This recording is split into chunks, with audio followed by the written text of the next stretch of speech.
Last video we learned some introductory skills with complex numbers, things like adding, subtracting, and graphing them. In this video we're going to talk about some more slightly complicated skills that still aren't too bad. Specifically, we're going to start out with multiplying and dividing complex numbers. So remember from last video, a complex number is a real number and an imaginary number kind of combined into one quantity right here. And most operations on complex numbers work like you would expect them to. So when you see two parentheses being multiplied, your first instinct is probably to FOIL them out, which is exactly what we are going to do. So we're going to start out with distributing here. We're going to get a negative 30 and a positive 10i. And then I'll go over here for these other two pieces. I have a negative 48i and it'll be a positive 16i squared. So when you FOIL these out, you're going to combine like terms and everything is going to be cool with that. But there is one major exception in how this is different than just standard FOIL. You have to remember that I squared equals a negative 1. So if you leave an I squared in your answer, that's actually a negative 1 like we covered in the previous video. This would not be all the way simplified. So you do need to combine like terms. Like these two i's, I is the square root of negative 1. That's not anything that you can like evaluate. So I is going to stay in my answer, but I squared is going to go away. This last piece right here is really 16 times negative 1 because I squared equals a negative 1. Which means this last term is really just a negative 16. So what I'm going to do after I FOIL is I'm going to put together these two numbers right here. So I have negative 30 and negative 16 make a negative 46. And then 10i minus 48i is a negative 38i. And that would be my final answer in standard form. So you do FOIL like normal, but if you see an I squared, you have to plug in a negative 1 in its place, and then you can combine it with other plain numbers afterwards. So on number 2, we have 3 parentheses being multiplied, and when you multiply 3 parentheses, the best thing to do is just deal with 2 of them, get an answer, and then once you get that answer, bring in the third one. You can't really do all 3 of them at once very easily. So I'm just going to take the first 2, although it doesn't terribly matter which 2 I go with here. And when I distribute that 4, I'm going to get a 40 plus 8i. And then I'm going to get negative 30i minus 6i squared. Now, at this point, I could go ahead and combine like terms and then FOIL this guy with this part over here. That would be fine. And I could do that. But if I keep an I squared and I do another FOIL, I will have I to the 3rd power when I multiply. And right now, we don't know what to do with I to the 3rd power.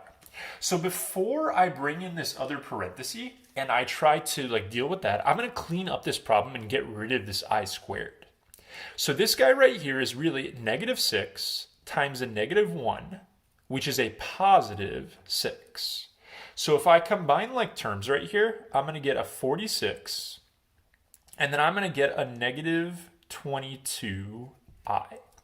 So this blue guy right here is the cleaned up answer from those first 2 parentheses. Now what I'm going to do is I'm going to bring in that 3rd parenthesis I haven't used yet, and I'm going to do FOIL again. So you definitely want to clean this guy up before you do your next FOIL. And when I distribute that out, that is a negative 92, negative 230i plus 44i plus 110i squared, I believe. So the numbers are a little bit bigger and less fun on this problem. When I combine my like terms, I'm going to turn this guy right here into negative 110. That's 110 times negative 1. Negative 110 and negative 92, I'm pretty sure is negative 202, but I'll check that real fast. It is, so I get a negative 202, and then negative 230 plus 44 is negative 186i. So yeah, you FOIL 2 of them, get your answer, FOIL with the third one. And I have one more problem right here for FOIL. And in this one, I have 2 parentheses that look sort of similar right here. But let's look at what happens when we distribute this out. 7 times 7 is a 49. 7 times positive 3i is a positive 21i. Then I'm going to have a negative 21i and a negative 9i squared. If I start combining like terms right here, my last part is going to be negative 9 times negative 1, which is a positive 9. 49 and 9 make a 58. And actually on this problem, my 21i and my negative 21i canceled each other out. So what happened on this example is I multiplied 2 imaginary complex numbers right here with just different signs in the middle. And actually, my i's canceled each other out. Turns out that will always happen when you keep the same parenthesis, you just switch the sign. We give it a vocab word because it's kind of important, called a conjugate. Weird word, but the conjugate of a plus bi is a minus bi. These 2 guys are conjugates because they're the same thing, just with the middle sign switched around. So if you have 2 parentheses that are like that, where just the middle sign is different, you will always have your i's cancel out. So that's kind of an important feature. I only do one example of this style, but you guys can see that my i's canceled each other when I multiplied them.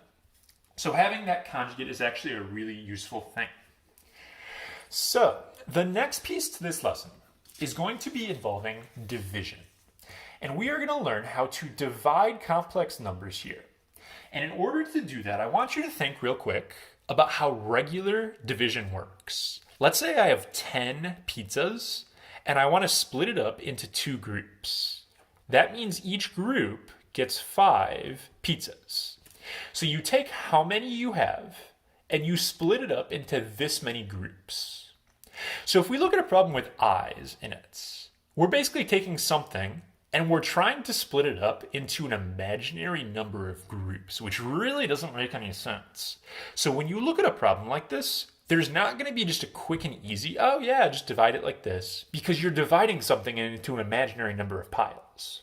So what we decide to do with these problems is we basically try to rewrite them or simplify them so there aren't any i's in the denominator. I's in the numerator are whatever, it's just we can't avoid that, but we at least want to make it so there are no i's in the bottom because that's kind of weird to divide something into imaginary pieces. So, first of all, you are not allowed to reduce on a problem like this, the 6 and the 3 or the 2, the i's can't cancel or anything like that, because there are minuses and pluses in the middle on this problem. So actually, this process is a little bit strange at first, but what we're actually going to do is multiply this problem by a second fraction.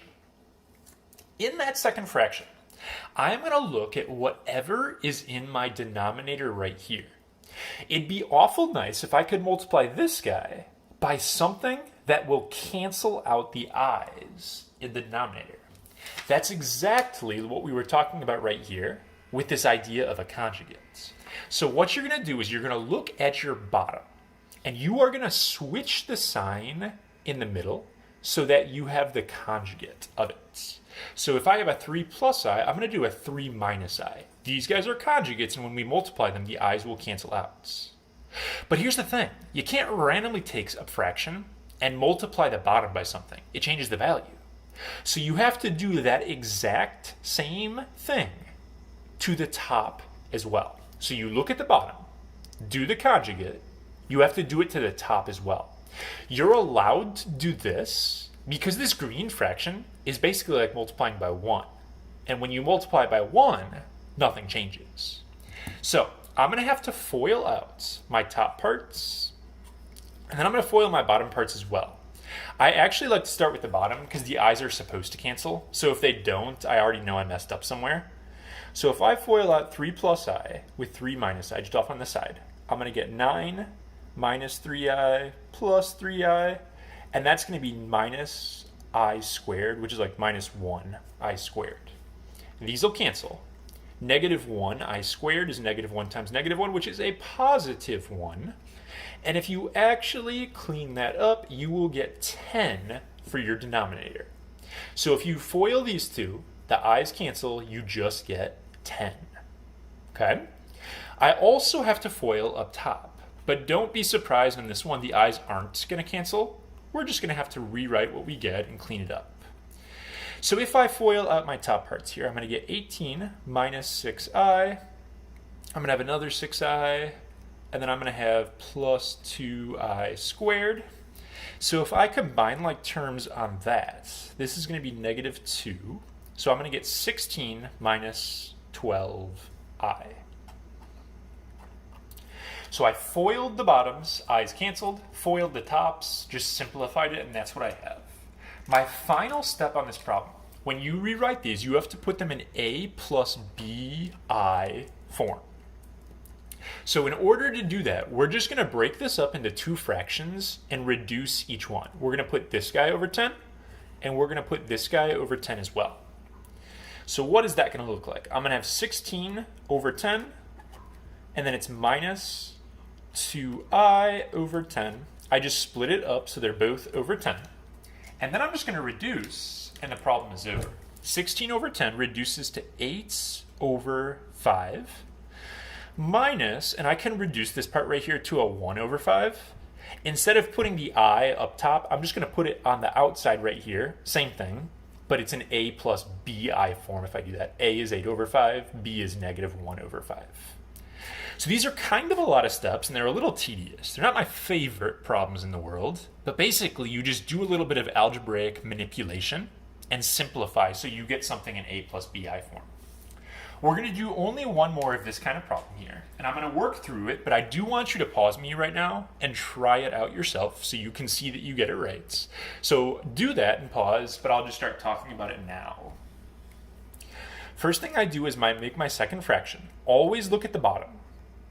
And then I'm going to switch the sign. I leave the negative 10 the same. You just switch the sign in the middle, and you're going to do that to both parts. Gonna start with my bottoms and FOIL those because the i's are supposed to cancel. So if they don't, I'll already know I made a mistake. And if I FOIL those, I'm going to get 100 minus 20i plus 20i minus 4i squared. These cancel. That's a positive 4. Looks like my bottom is going to say 104. Then I go up to my top parts right here, and I have to FOIL those two out. And when I'm FOILing these out, I'm going to have negative 40 plus 8i minus 30i plus 6i squared. And then if I combine like terms on this, I'm going to have negative 46 minus 22i. So the numbers on this problem aren't super great, but it is what it is here. My next step, I'm just going to split this up into two separate fractions. So I'm going to have negative 46 over 104 minus 22 over 104i. And for my last step, I just need to reduce these. I know I can divide this by 2, so that'll be negative 23 over 52 minus 11 over 52i. So like I said, a little bit tedious doing these, but it's just using FOIL and using the concept of conjugates to cancel out i's in the denominator.